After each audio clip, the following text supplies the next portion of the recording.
Hello everyone and welcome to another installment of the Coin Dictionary. I'm Woohoo and today I've got for you this Australian florin from 1960. We'll go over the history, the value, the basics, and any other pertinent information about this coin. So let's get started.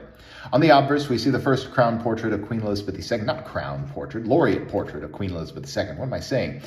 Designed by Mary Gillick. The text around says Elizabeth II de Gratia Regina FD, meaning Elizabeth II, by the grace of God, Queen and Defender of the Faith. And like I said, this was designed by Mary Gillick. If we turn this over to the other side, we see the denomination up above, florin, split somewhat by the crown right there. We see Australia's coat of arms down here, showing a kangaroo on the left and an emu on the right. Down below, 1960, the year of mintage, and Australia, the issuing entity, down below. This side was designed by George Kruger Gray. These coins were produced at the Royal Mint in Melbourne, Australia, between 1956 and 1963. They are 50% silver in composition, 11.31 grams in weight, 28.5 millimeters in diameter, 2.5 millimeters thick, and not that you can really tell through the flip right there, but the edge is supposed to be reeded. This example might be a little bit worn slick, so it's not easy to tell, but maybe you can see some reeds right through the flip right about there.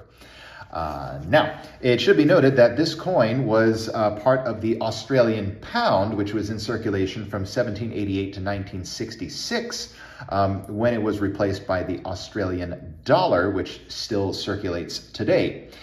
This particular date, 1960, is the most common of the years that we know the mintage figures for, 15.76 million to be exact, with an additional 1,509 proof pieces known to exist. Now, as far as the value of this coin is concerned, well, it used to have a face value of 1 florin, or, well, 2 shillings, which was 1/10 of a pre-decimal Australian pound, kind of like the pre-decimal British pound. Well, that's no longer in circulation, as I mentioned a little while ago. The intrinsic silver value of this coin, like I said, 50% silver, is about $5.75 or 76 cents, depending on the silver price on the day.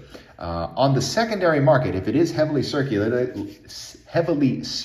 like this example appears to be, melt value, which is the price that I quoted a little while ago, is pretty much all you can hope for. In higher conditions, better conditions, that is, I should say, this coin being the most common of the particular date run, probably will have a ceiling of about $25, but that would be in the most uncirculated of conditions and graded, according to NGC's World Price Guide, and MS65. If it's anywhere below that, you're probably looking anywhere between $6 and $20. And again, largely dependent on condition, but I would hazard a guess that most circulated examples would really only be worth melt value, that $5.75 I said a little while ago. Anyway, hope that cleared up some information on this coin, and I'll see you next time, when I've got another coin to talk about. I'll see you soon, and hopefully with some better camera work. Thanks for watching the video. My name's Christian and I own The Coin Dictionary, and I'd also encourage you to visit us at our website, thecoindictionary.com, and on Instagram at thecoindictionary.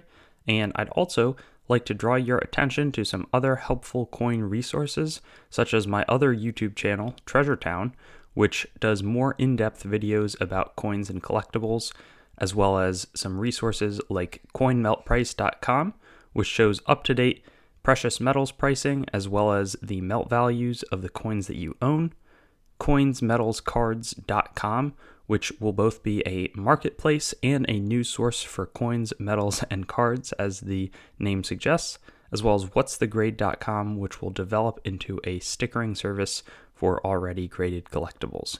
Have a great day, and I hope to see you on some of our other videos.